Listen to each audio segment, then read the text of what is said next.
otras enfermedades a lo que es anestesia. ¿Qué es la anestesia? Justamente en este caso es una serie de eventos que va a ocurrir ante la presencia de un fármaco, principalmente la interrupción de la conciencia, ¿verdad? Va a haber pérdida de la conciencia, ¿verdad? También puede ser tan importante la pérdida de la conciencia que justamente se pierda lo que son los reflejos vulvares, ¿verdad? La respiración, haya un paro respiratorio y una parálisis vulvar generalmente, ¿verdad? O sea, estamos hablando de un procedimiento medicamentoso muy profundo y complicado. ¿Para qué usamos esto? Y para la cirugía generalmente, ¿verdad? Para la cirugía, para los procedimientos invasivos, dolorosos, ¿verdad? Un martillo, ¿verdad? Porque anteriormente se anestesiaba de esta manera, ¿verdad? Para lo que era 1940, ¿verdad? Surgió lo que eran los cirujanos, ¿verdad? Corte, y los odontólogos que tenían procesos dentarios, extracciones, algún procedimiento dentario invasivo, y su único problema era el dolor. ¿No? Sentían mucho dolor el paciente, y generalmente ante la presencia de mucho dolor suele haber un reflejo neurovegetativo y colapso hemodinámico, que se llama shock neurológico, ¿verdad? Entonces surgió en 1940 aproximadamente lo que era el éter, ¿verdad? El éter, que fue el primer anestésico general en plaza, ¿verdad? Bueno, se define como la depresión reversible y controlada, ¿verdad? Descendente del sistema nervioso central. O sea, el paciente teniendo el sistema nervioso central hasta que... ¿Cuáles son las características de la anestesia general? Recuerden que los anestésicos generales quedan a cargo de los anestesiólogos, ¿verdad? Que eso es una especialidad dentro de la medicina, ¿verdad? Se dedican al estudio y complicaciones de todos estos anestésicos que vamos a ver hoy. Bueno, hipnosis, que es pérdida de la conciencia, se duermen, ¿verdad? También pierden la sensibilidad. Muchos tienen esa capacidad de bloquear el dolor, ¿verdad? De manera independiente, no relacionado con opioides, ¿verdad? Y también pierde la actividad refleja neurovegetativa. ¿Se recuerdan de los reflejos neurovegetativos, verdad? Les pongo un ejemplo clásico. Hace poco me llamaron de quirófano, justamente de quirófano, donde van a proceder a una cirugía, a una histerectomía a una señora, ¿verdad? ¿Cuál era el problema? Que empezó a hipertensar, ¿verdad? Subió la presión a 220, 120, y ustedes saben que si hacen un corte con esa presión, va a haber un sangrado masivo, ¿verdad? Entonces el ginecólogo le llama al clínico, un poco lejos del quirófano, para que intervenga, ¿verdad? ¿Y por qué hizo esa crisis hipertensiva? Por un reflejo neurovegetativo, ¿verdad? Generalmente se activa el simpático y empieza a haber taquicardia, contracción vascular periférica, aumento de la presión arterial, hay sudoración, palidez, nerviosismo, temblores, ¿verdad? Que generalmente eso ocurre también cuando, por ejemplo, van a rendir un examen final, ¿verdad? Ponen nerviosos, ¿verdad? Muchos tienen diarrea, vómito, ¿verdad? Una serie de eventos. Principalmente eso es llamativo cuando el examen es oral, ¿verdad? Si por ejemplo le digo, ustedes saben que van a rendir oral, probablemente se activen los reflejos neurovegetativos. Bueno, eso se veía mucho antes. Ustedes saben que farmacología antes, me refiero a hace 3 años atrás aproximadamente, se rendía oral. O sea, ustedes deberían haber rendido oral.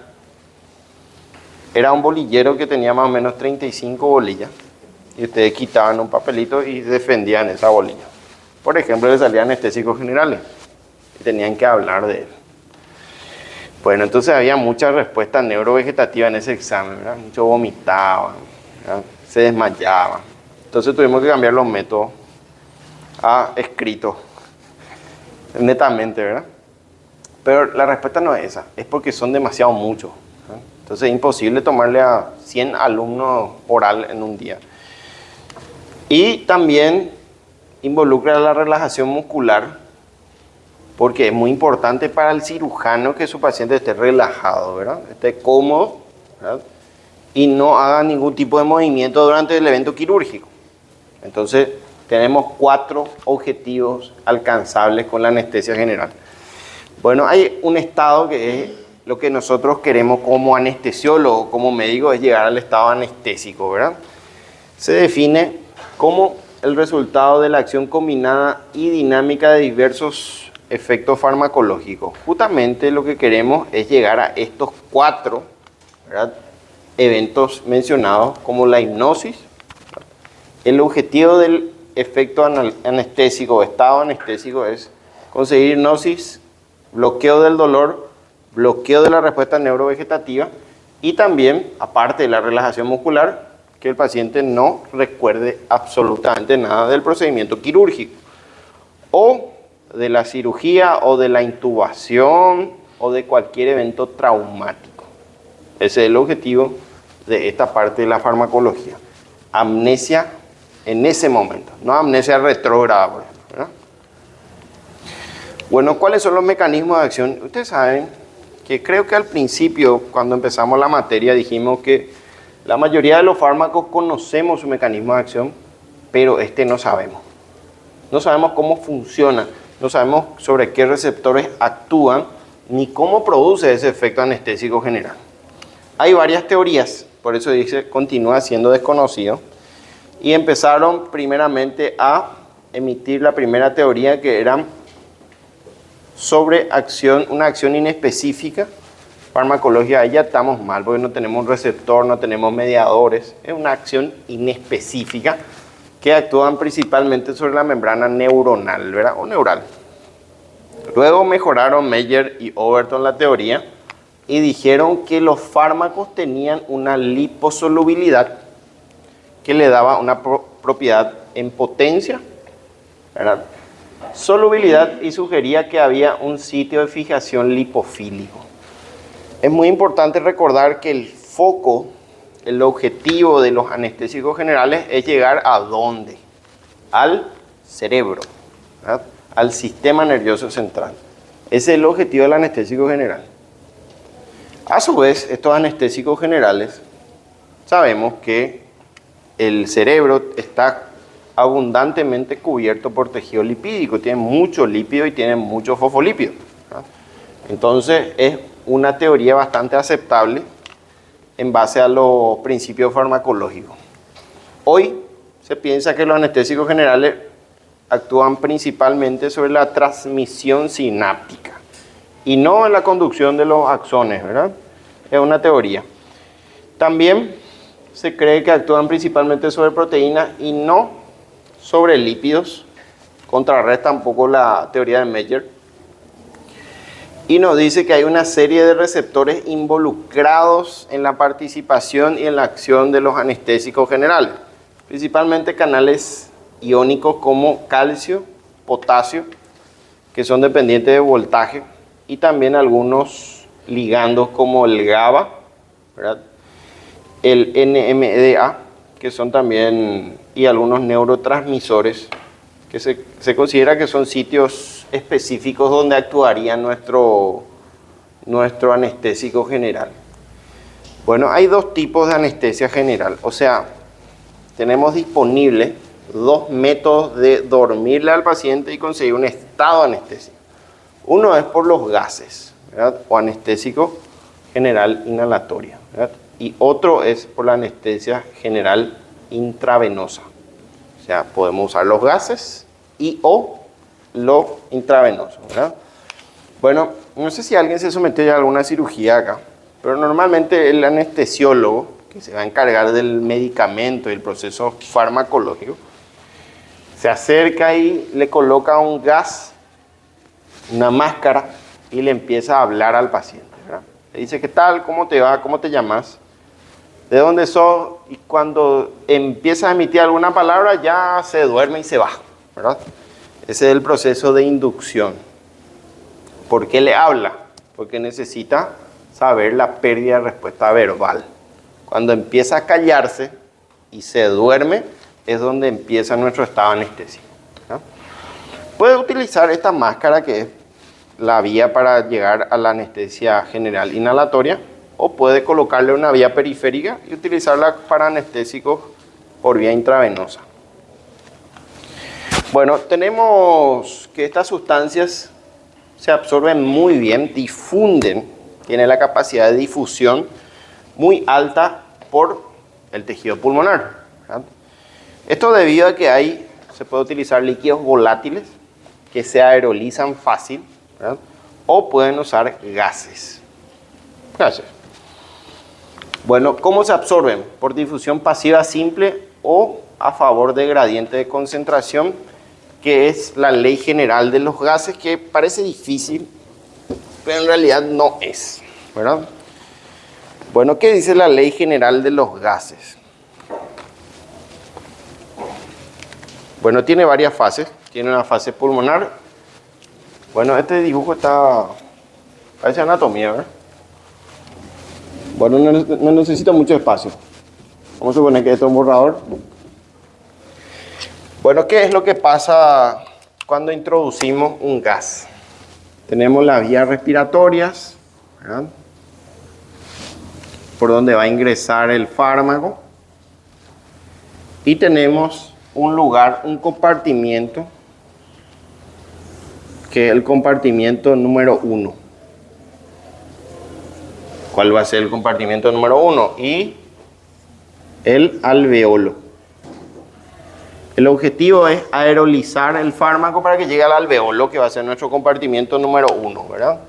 Y tenemos un compartimiento número 2, que va a ser la sangre o el espacio intravascular.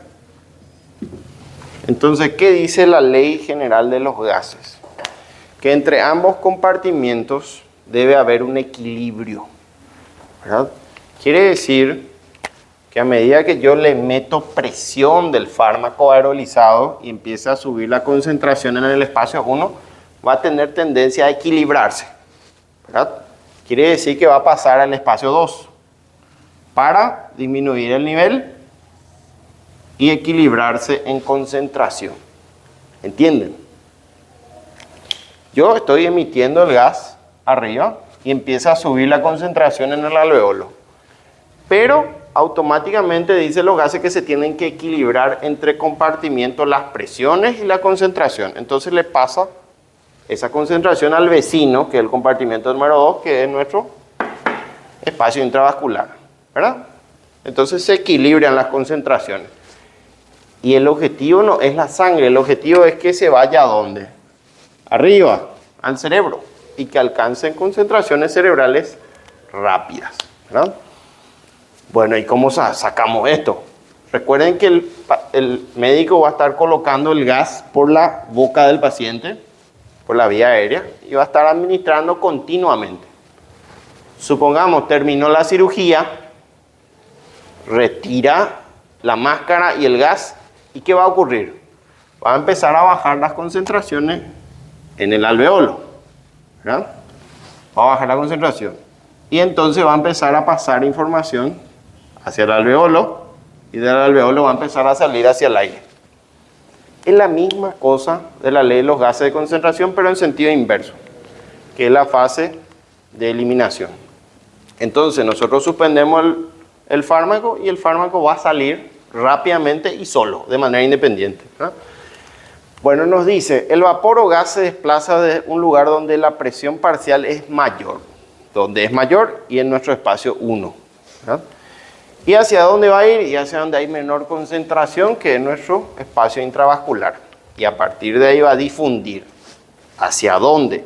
Hacia donde hay sustancias o componentes mayormente liposolubles. ¿Y dónde hay mayor liposolubilidad?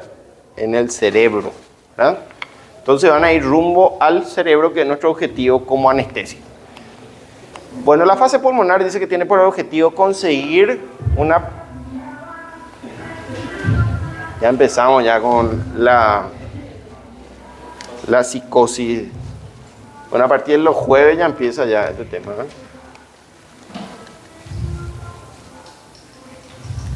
¿Será que logra algo con esa música?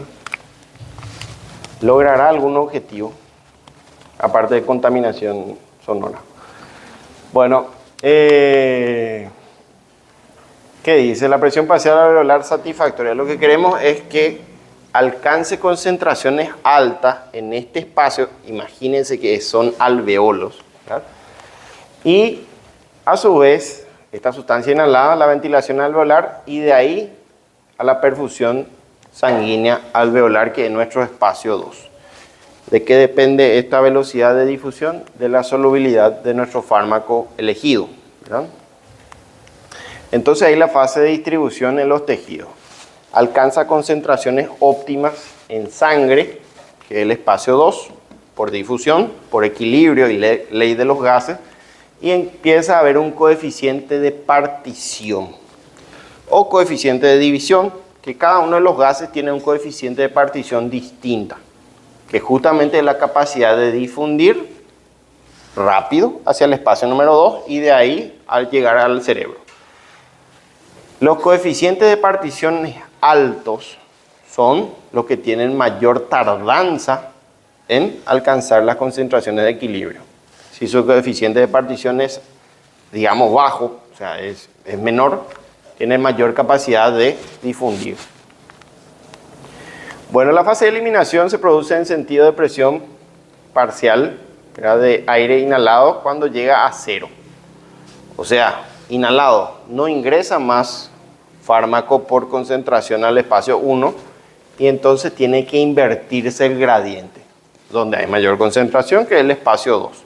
Entonces empieza a pasar concentración o fármaco o gas hacia el alveolo y del alveolo va rumbo a la atmósfera y se elimina el fármaco. Esta fase es rápida, ¿verdad? O sea, el médico suspende la administración del fármaco y empieza a salir nuestro fármaco del tejido, que nos dice y nos recuerda que el último tejido en desprenderse es el tejido adiposo, que suele ser el cerebro, ¿verdad? Bueno, el agente inhalatorio pasa desde el alveolo a la sangre y luego llega al cerebro, que es nuestra última estación objetiva, ¿verdad? Este coeficiente informa la solubilidad en sangre del fármaco, ¿verdad? También nos informa sobre la potencia, ¿verdad?, y su rapidez de acción. O sea, nos dice que cuanto mayormente el fármaco químicamente sea liposoluble, va a ser más rápido, su coeficiente de partición va a ser más efectiva y va a ser más potente, ¿verdad? Sin embargo, cuanto mayor hidrosoluble sea, va a ser más lento. ¿Más lento qué? Más lento el inicio de acción. Va a tardar más tiempo en llegar a la anestesia. Entonces, ¿potencia es sinónimo de velocidad? Sí, es uno de los elementos de la potencia, ¿verdad? El tejido cerebral es rico en lípidos, eso ya sabemos, ¿verdad? Tiene muchos fosfolípidos y acá la liposolubilidad y el componente lipofílico es lo que nos importa, porque nos dice que entre más el fármaco sea liposoluble, ¿verdad?, más va a tener retención en el sistema nervioso central. Bueno, y acá tenemos lo que es la potencia anestésica, pero potencia anestésica inhalatoria, ¿verdad? El término potencia tiene 3 posibles interpretaciones. Dice posible. Vamos a ver cuáles son las posibles. Uno, dijimos que era la rapidez. ¿La rapidez de qué? De comienzo de acción del fármaco. Recuerden ese estado de hipnosis, desde que administro hasta que el paciente se duerme. Cuanto más rápido consigamos ese efecto, va a ser más potente, ¿verdad? Bueno, nos dice también que depende del coeficiente de distribución o solubilidad o de partición sangre-gas. También depende de la profundidad de la anestesia lograda, qué tan profundo llegó a ser, si llegó a una anestesia vulvar o no, ¿verdad? Entonces depende de la profundidad en el cual llegamos a la narcosis o a la relajación muscular o a la anestesia vulvar definitiva, ¿verdad? Y también, por ejemplo, hay fármacos que llegan a perder reflejo, a perder contracción muscular o tono muscular, pero no llegan a la anestesia vulvar. Entonces no son tan profundos. ¿Qué pasa si no llegamos a la anestesia vulvar y el paciente va a seguir respirando solo? ¿verdad? Si llegamos a la anestesia vulvar, va a cortar la respiración y va a haber un paro respiratorio. ¿Y cómo mantenemos con vida al paciente? Y tenemos que intubarle, ¿verdad? Se le intuba y se le conecta a un respirador mientras dure la anestesia o la cirugía. Luego, si todo salió bien y no hubo complicaciones, se empieza a descender el fármaco. Paulatinamente se cierra y el paciente se va despertando hasta que se le extuba otra vez. Y se va a su sala, ¿verdad? No se va de su casa, se va a su sala. Bueno, y el tercer punto de potencia es la concentración del fármaco requerida. ¿Necesitamos mucha dosis para conseguir el efecto quirúrgico o no? Cuanto más dosis necesitemos, el fármaco va a ser menos potente. Si son pocas dosis para conseguir un estado anestésico, va a ser más potente. Quiere decir, supongamos, tenemos un fármaco A que necesitamos solamente 1 miligramo para conseguir un efecto anestésico. Pero con el fármaco B necesitamos 10. Quiere decir que el B es menos potente que el A. Eso básicamente es. Bueno, ¿cuáles son los anestésicos generales que disponemos hoy para nuestras cirugías? Si se preguntan, ¿todas las cirugías utilizan estos fármacos? Sí, ¿verdad? Vamos a tener una amplia gama a lo largo de la historia. Estamos hablando de 1930, 1940 hasta 2025. Y tenemos el isoflurano, que son justamente líquidos volátiles fluorados, ¿verdad? Deflurano, el alotano, el óxido nitroso, que es un gas, ¿verdad? Sevoflurano, el enflurano y el xenón. También hay otros y vamos a ver cuáles son. Por ejemplo, ¿no vieron en alguna telenovela, película, en el cual van a proceder a un secuestro, por ejemplo, y colocan por un pañuelo, o por un papel o por algo, y le colocan por la cara y el paciente se duerme, ¿no? Nunca vieron esa escena. Bueno, ¿y qué es lo que utilizan por ese pañuelo? Puede ser, pero suele ser también cloroformo, ¿verdad? Cloroformo es el que rápidamente se volatiliza. Pero eso no es una información falsa, se utiliza para secuestros, ¿verdad? Y se utilizaron en varios secuestros, incluso en Paraguay hubo una época entre el 2000 y 2015 aproximadamente, donde estuvo de moda este tema de los secuestros a personas de dinero. Y en uno de esos secuestros le secuestraron a un niño, ¿verdad? Un rico, y usaron cloroformo para dormirle. ¿Y cuál es el problema? Que este fármaco es cardiotóxico y es muy cardiotóxico. Por eso no se utiliza más. Sacaron de circulación, ¿verdad? Tanta cardiotoxicidad tiene que va a empezar a bradicardizar, va a disminuir la fuerza de contracción y va a haber un paro cardíaco, ¿verdad? Dependiente de dosis. Y usaron mucha dosis con ese niño lastimosamente y falleció a consecuencia del cloroformo, ¿verdad? Y terminó mal esa historia, ¿verdad? Lastimosamente.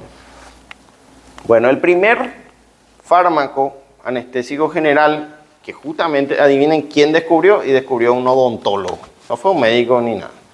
Justamente porque estaba en auge el tiempo de la odontología, en el cual había muchas extracciones, cirugías dentarias, y el problema era que era doloroso.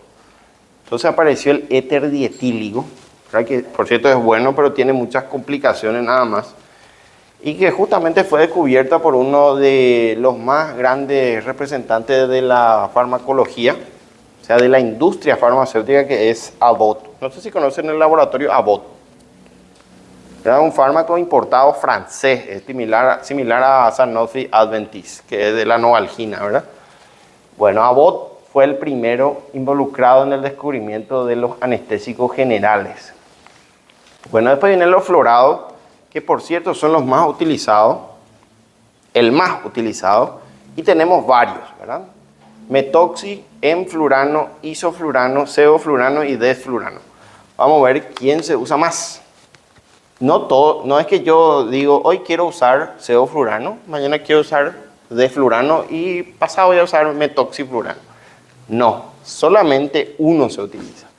Y se utiliza el que tiene mayor ventaja, que es más potente y menos complicaciones tiene. Y vamos a ver cuál es, ¿verdad?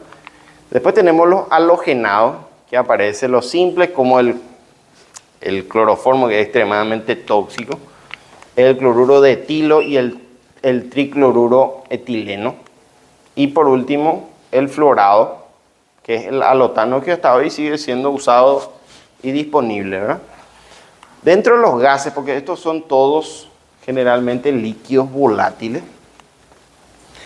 acá tenemos unos gases que son el óxido nitroso, el xenón, que ustedes saben que es anestésico general ahora, y el ciclopropano.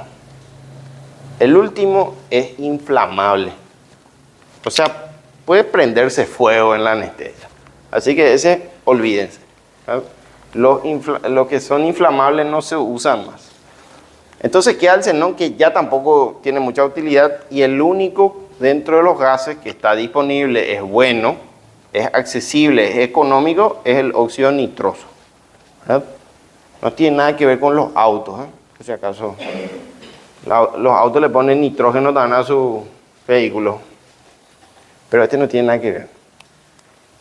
Hablamos del primero, que es el metoxiflurano, uno de los primeros anestésicos fluorados, y nos dice, se caracteriza por producir una inducción y recuperación lenta. ¿Y qué es inducción? Es el tiempo que se lleva desde la administración del gas, en este caso el líquido volátil por la cara, por las vías aéreas, hasta que inicie el estado de anestesia. ¿Cuánto tiempo tarda? En este caso nos dice que es muy lento, o sea, lleva mucho tiempo. Recuerden que en este tiempo quirúrgico el tiempo vale mucho. Entonces no podemos estar acá 30 minutos esperando que se anestesie nuestro paciente, ¿verdad? Entonces este fármaco ya queda automáticamente relegado por tiempo. Mal inductor y recuperación mala, ¿verdad? Ese es un problema. Generalmente cuando la inducción es lenta, que es el primer tiempo anestésico, también la recuperación son lentas. O sea, yo suspendo y el paciente no se despierta. Sigue dormido, sigue somnoliento, ¿verdad? Entonces es muy trastornado la recuperación de nuestra anestesia. También nos dice que la analgesia sí es una ventaja postoperatoria, es satisfactoria. Realmente eso no tiene mucho beneficio hoy porque ya tenemos AINE, ya tenemos opioides para ofrecerle en un estado postquirúrgico.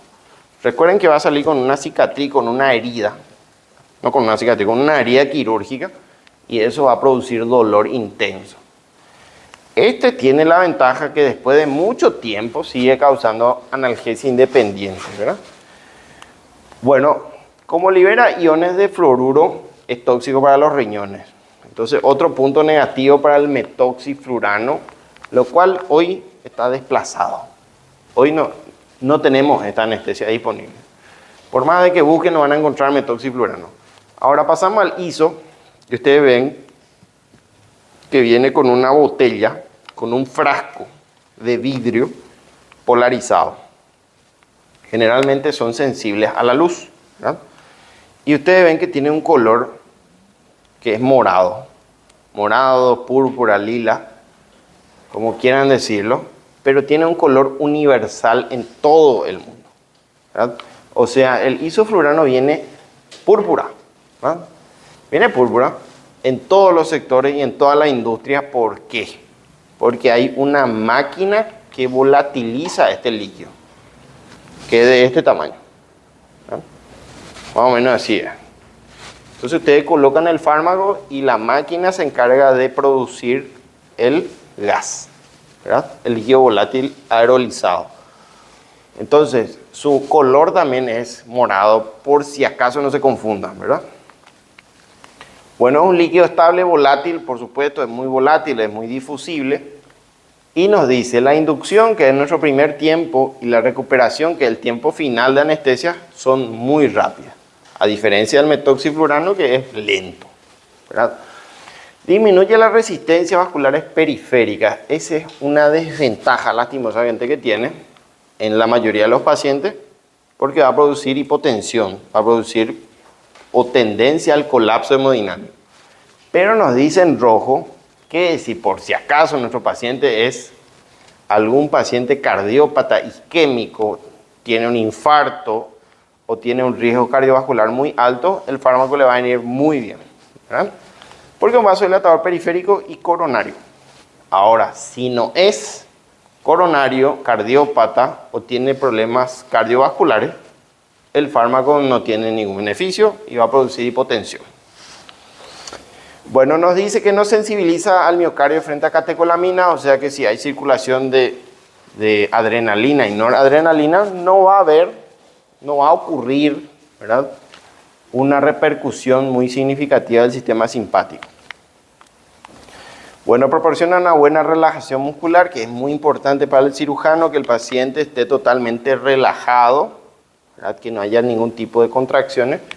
Y dice, no tiene acción convulsivante, no tiene una actividad a nivel cerebral para producir descargas eléctricas anormales, no es hepatotóxico ni nefrotóxico, a diferencia de este que sí es nefrotóxico, ¿verdad? La única desventaja también es que puede producir hipertermia maligna, que se denomina la temperatura mayor a 41 grados, que puede ocasionar unos trastornos centrales, ¿verdad? Y nos dice en negrita, es el anestésico inhalado de todas las clasificaciones, gases, líquidos volátiles o halogenados, el que más se utiliza, ¿verdad? Es el más utilizado principalmente en la población adulta, ¿verdad? Luego viene el deflurano, que ustedes ven que tiene un color más azulado, también es universal, todos los defluranos vienen azules. Bueno, pero nos dice, la inducción y la recuperación es incluso más rápida que el isoflurano, parece genial su efecto, pero tiene un problema, es depresor cardiorrespiratorio, no es nefrotóxico ni hepatotóxico, pero su principal problema o su principal efecto por el cual queda desplazado hoy es este. Tiene un olor picante, corrosivo, que tiene la capacidad de irritar la vía respiratoria independientemente si el paciente es o no es asmático, y puede producir tos, laringoespasmo y salivación excesiva. Entonces, este fármaco tiene una complicación muy importante durante el tiempo anestésico. Se nos puede complicar el paciente, ¿verdad? Puede haber una crisis asmática, un broncoespasmo severo, incluso puede terminar en muerte. Bueno, también deprime el sistema nervioso central, como todos los anestésicos generales, pero aumenta la presión intracraneal, ¿verdad? Aumenta la presión intracraneal. Disminuye lo que es el volumen corriente, ¿verdad?, e incrementa la frecuencia respiratoria. O sea, no tiene muchos efectos beneficiosos en una anestesia general en sus términos absolutos. Tiene muchas complicaciones, tiene mucho riesgo de broncoespasmo. Entonces queda relegado hoy el deflurano para una anestesia general habitual. Hasta ahora, primer lugar, isoflurano, ¿verdad?, el más utilizado. Si ustedes son anestésicos generales, o sea, son anestesiólogos, van a utilizar este. Si eligen la anestesia inhalatoria, ¿verdad?, si eligen la anestesia inhalatoria. Bueno, le sigue el sevoflurano, que ustedes ven que es amarillo. También su máquina es amarilla. O sea, hasta ahora tenemos dos máquinas. Una máquina que es de isoflurano, que es púrpura, y una máquina que es de sevoflurano, que es amarilla. Las dos tienen disponible. Bueno, nos dice, produce una inducción y recuperación de anestesia más rápida aún. O sea, son muy buenos, son muy veloces, son muy potentes. Tiene un olor agradable, a diferencia del deflurano, que es picante, irritativo y broncoespástico. Bueno, es nefrotóxico. A medida que uso mayor dosis va a producir mayor nefrotoxicidad en el adulto. Pero en los niños no suele tener este efecto nefrotóxico. Y acá hay un principal problema. Puede causar una reacción exotérmica, o sea, puede producir lesiones de calor o quemaduras, ¿verdad?, del árbol bronquial, porque con el reabsorbente seco de CO2, ¿verdad?, y puede originar quemaduras de vía respiratoria. Eso no es nada positivo, y no aumenta el ritmo cardíaco ni incrementa el flujo sanguíneo cerebral. O sea, por lo menos no tiene injerencia sobre la hipertensión intracraneana o la presión intracerebral, ¿verdad? Bueno, por eso es que este producto viene con su máquina especial, porque necesita un reabsorbente seco de CO2 independiente para evitar las quemaduras de vía respiratoria. Nos aclara que es la anestesia más indicada en niños, en cirugías pediátricas, en procesos de intubaciones generalmente controlados. Se suele usar mucho sevoflurano, pero para los adultos no es recomendable. Vamos a usar isoflurano, ¿verdad? Vamos al alotano, ¿verdad? Al alotano, que ustedes ven que viene en una botella polarizada. Se ve oscura, tiene un color rojo. Hasta ahora no vimos ningún color rojo, típico del alotano. Y nos dice, un anestésico no inflamable, el único que es inflamable es nuestro ciclopropano. Volátil, ¿verdad? Y acá está el problema, es fotosensible, no puede tener contacto con la luz ultravioleta porque se bloquea, se pierde su mecanismo activo. Bueno, tiene un olor agradable, ¿verdad? Un olor agradable, dulzón, poco picante, y aparte de todos estos efectos locales, es broncodilatador, o sea, podría ayudar en un paciente con broncoespasmo, con asma, con EPOC, con enfermedad pulmonar obstructiva crónica, con bronquiolitis obliterante, con alguna patología obstructiva. No irrita la vía respiratoria y este es un condicionamiento, no es un buen analgésico. O sea que si deciden usar alotano el día de mañana como anestésico general, tienen que combinar con un opioide para conseguir la analgesia de alto nivel, ¿verdad? ¿Es útil en quién? ¿En asmáticos? Pacientes EPOC o bronquíticos crónicos o enfisematosos. Y la inducción es lenta. Es una desventaja. Tarda tiempo en hacer efecto el alotano por su coeficiente de partición que está un poco alto, ¿verdad? Está un poco alto, es bastante hidrosoluble comparando con otros productos, pero debido a su acumulación en líquido, generalmente su recuperación es también lenta. O sea, tiene tendencia a acumularse. Bueno, se emplea para la hipotensión controlada, es arritmogénico y sensibiliza al miocardio frente a catecolamina. Esto significa que da tendencia a la taquicardia y que se convierta en una arritmia, en una taquiarritmia, ¿no? Bueno, el alotano se caracteriza por desencadenar un cuadro de hipertermia maligna, una temperatura mayor a 41 o 42 grados, pero solamente si combinan con relajantes musculares periféricos, ¿verdad? Periférico, que como la succinilcolina. La succinilcolina fue el primer relajante muscular periférico que se descubrió, ¿no? Bueno, hay también relajantes musculares centrales. Tenemos el pridinol, ¿verdad?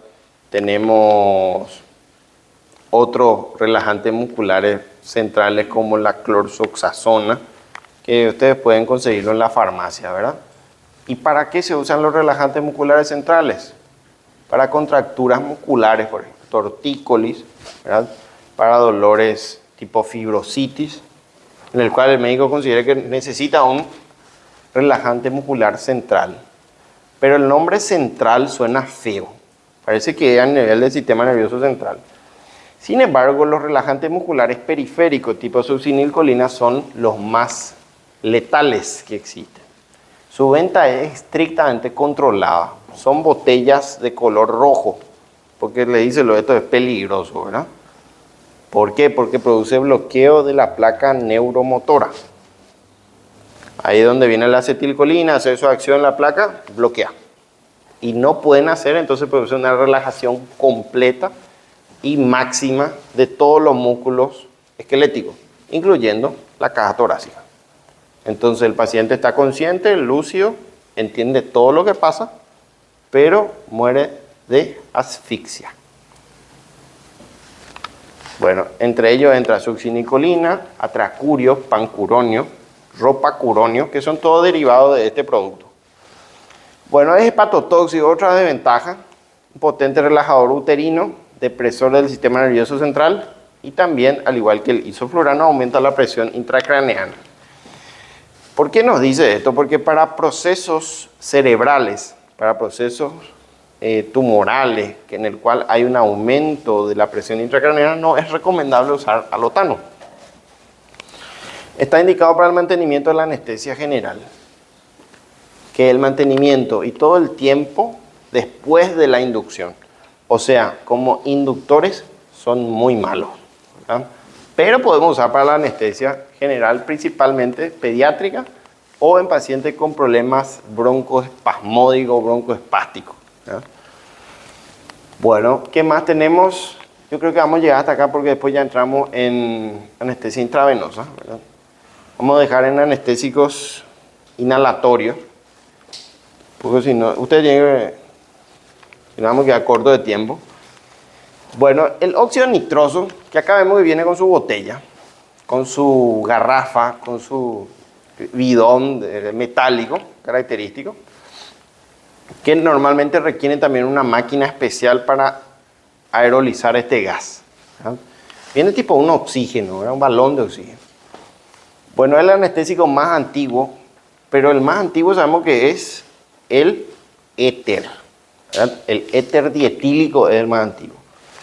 Proporciona una inducción y recuperación rápida. Ella tiene una ventaja. El tiempo de contacto con el gas hasta que se duerma nuestro paciente y entre en estado de anestesia es muy corto. O sea, eso es una ventaja. No es inflamable a pesar que viene en una botella tipo un oxígeno.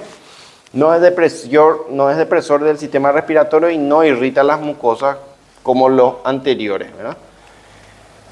Tiene un inconveniente, un solo inconveniente, por eso no es el mejor anestésico general, que al despertar el paciente, al interrumpir el gas, hay una reacción en la cual el oxígeno se acompaña del óxido nitroso y se elimina.